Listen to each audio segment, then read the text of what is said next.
Hello everyone, कैसे हैं आप सब और क्या हाल समाचार हैं आपके। जीरो इनकम टैक्स देखा कि नहीं देखा? नहीं देखा तो जल्दी से देख लीजिए और चैनल को सब्सक्राइब करके बेल आइकॉन हिट कर लीजिएगा। देखिए, इन्वेस्टमेंट एक बहुत प्यारी चीज है जहां हर रोज कुछ नया सीखने को मिलता है और आप जो सीखते हो तभी कमाते हो। तो शुरू करते हैं प्रॉफिट कमाने की लर्निंग। अगर हमें अच्छा रिटर्न कमाना है तो ऐसा थीम देखना होगा जहां ग्रोथ अनएक्सपेक्टेड हो, और ऐसा ही एक एरिया है एक्सपोर्ट का एरिया, जहां मेक इन इंडिया के अंदर एक्सपोर्ट करना हम शुरू कर रहे हैं। और सरकार ने भी 2030 तक एक्सपोर्ट के लिए 2 लाख करोड़ डॉलर का टारगेट तय किया है। इसका मतलब क्या हुआ? 15% का कंपाउंडेड ग्रोथ। सरकार की पॉलिसी एक्सपोर्ट को बढ़ावा दे रही है, सरकार रिफॉर्म पर फोकस कर रही है, लेबर में leadership position, supply chain diversification से एक्सपोर्ट अच्छा होगा। यानी अब अगर आप ये मानते हो, विश्वास करते हो कि सही में एक्सपोर्ट में ग्रोथ होने वाला है, तो आपको ऐसे फंड को देखना होगा जहां इन्वेस्ट अगर आप करते हैं तो बेहतरीन रिटर्न मिल सके। तो अब कौन सा है फंड, उसी के बारे में जानेंगे, उनके सारे डिटेल को जानेंगे। लेकिन अगर आप म्यूचुअल फंड में इन्वेस्टमेंट हमारे साथ करना चाहते हो एक बेहतरीन लर्निंग के साथ, तो गूगल फॉर्म नीचे है, भर दीजिए। हम आपको आपके फाइनेंशियल गोल के आधार पर और बहुत सारे एजुकेशन के आधार पर इन्वेस्ट कराना बताते हैं। HSBC ने India export opportunity fund launch किया है। ये फंड उन कंपनियों के शेयर में इन्वेस्ट करेगा जिनकी इनकम का बड़ा हिस्सा एक्सपोर्ट से आता है। 18 सितंबर तक इन्वेस्ट किया जा सकता है। ये एक थीमेटिक फंड है जो चुनिंदा सेक्टर में इन्वेस्ट करेगा और उन्हीं में इन्वेस्ट करेगा जिनके रेवेन्यू में एक्सपोर्ट की हिस्सेदारी 20% से ज्यादा हो। यहां पर कंपनी वो होगी जिनका कॉर्पोरेट गवर्नेंस बहुत अच्छा, बेहतर कैश फ्लो, सही वैल्यूएशन।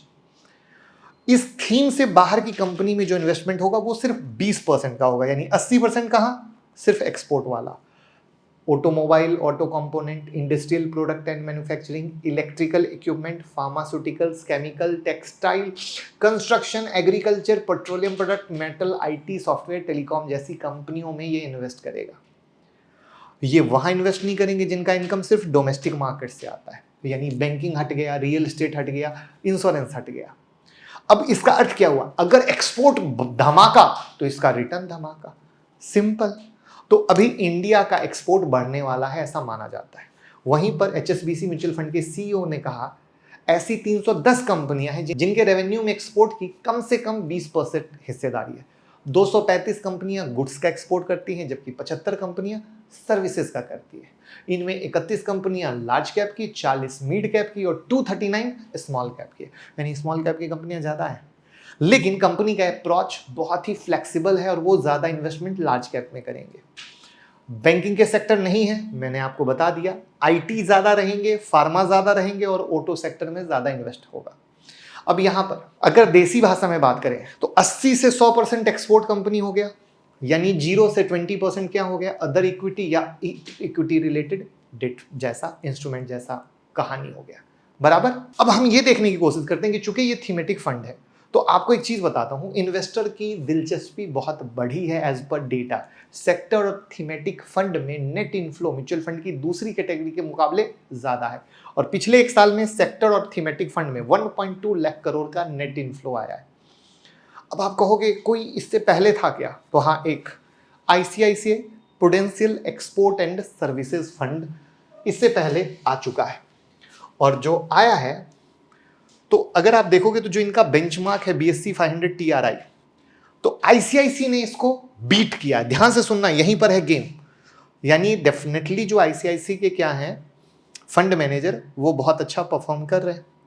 वहां पे 1 साल का रिटर्न में कैटेगरी एवरेज, 2 साल में भी कैटेगरी के एवरेज, 3 साल, ओवरऑल बहुत अच्छा परफॉर्म कर रहा है और ICICI वाले बहुत अच्छा लेकर चल रहे हैं। जहां पर अगर ICICI में नजर डालोगे तो लार्ज कैप में 51.88% की हिस्सेदारी, उसके बाद मिड कैप में 9.57 और स्मॉल कैप में 4.13, यानी लार्ज कैप में ये भी ज्यादा इन्वेस्ट कर रखे हैं। ठीक है। पोर्टफोलियो टर्नओवर रेशियो 129% का और कैटेगरी एवरेज टर्नओवर रेशियो 53.42% का। इसका अर्थ क्या हुआ? बहुत क्विकली खरीदा और बेचा जाता है एज पर मार्केट कंडीशन। वहां पर ये सारे शेयर हैं जहां पर ये इन्वेस्ट करके बैठे हैं। तो ये वो नज़रिया है जहाँ पर इनकी इन्वेस्टमेंट की कहानी है। तो मेरा जो पॉइंट ऑफ व्यू यहाँ से देखने का था, किसी नए में जाने की जगह अगर पुराना बेंचमार्क को बीट करके अच्छा रिटर्न दे रहा है तो आपको उसके साथ जाना चाहिए। लेकिन याद रखिए भैया, ये सारे इन्वेस्टर के लिए नहीं, ये सुपर रिस्की होता है। मतलब इसमें इन्वेस्ट करने से पहले खूब अच्छे से समझिए, भयंकर रिस्की। क्योंकि अगर एक्सपोर्ट इंडिया का रुका या कुछ भी कम हुआ या कुछ भी लफड़ा हुआ, सरकारी पॉलिसी तब्दील हुई, ये डंप हो जाएगा, सीधा डंप। तो ये विजन होना और ये समझ होना बहुत ज्यादा जरूरी है, क्योंकि आजकल क्या है, रोज नए नए इन्फो आते हैं और लोग अरे ये अच्छा है, वो अच्छा है, उसमें बिना जाने समझे इन्वेस्ट कर देते हैं। और मैंने क्या बोला कि हम लोग जो म्यूचुअल फंड में इन्वेस्ट कराते हैं, हमारे पास यही नॉलेज है, उसी नॉलेज के आधार पे आपको एक बेहतर ज्ञान देते हैं, जिससे कि आप अपने फ्यूचर के सारे गोल को पूरा कर सको। तो उम्मीद करता हूँ इन्फॉर्मेशन अच्छी लगी होगी। तो बस लाइक कमेंट शेयर कीजिए और प्यार दीजिए। Thank you.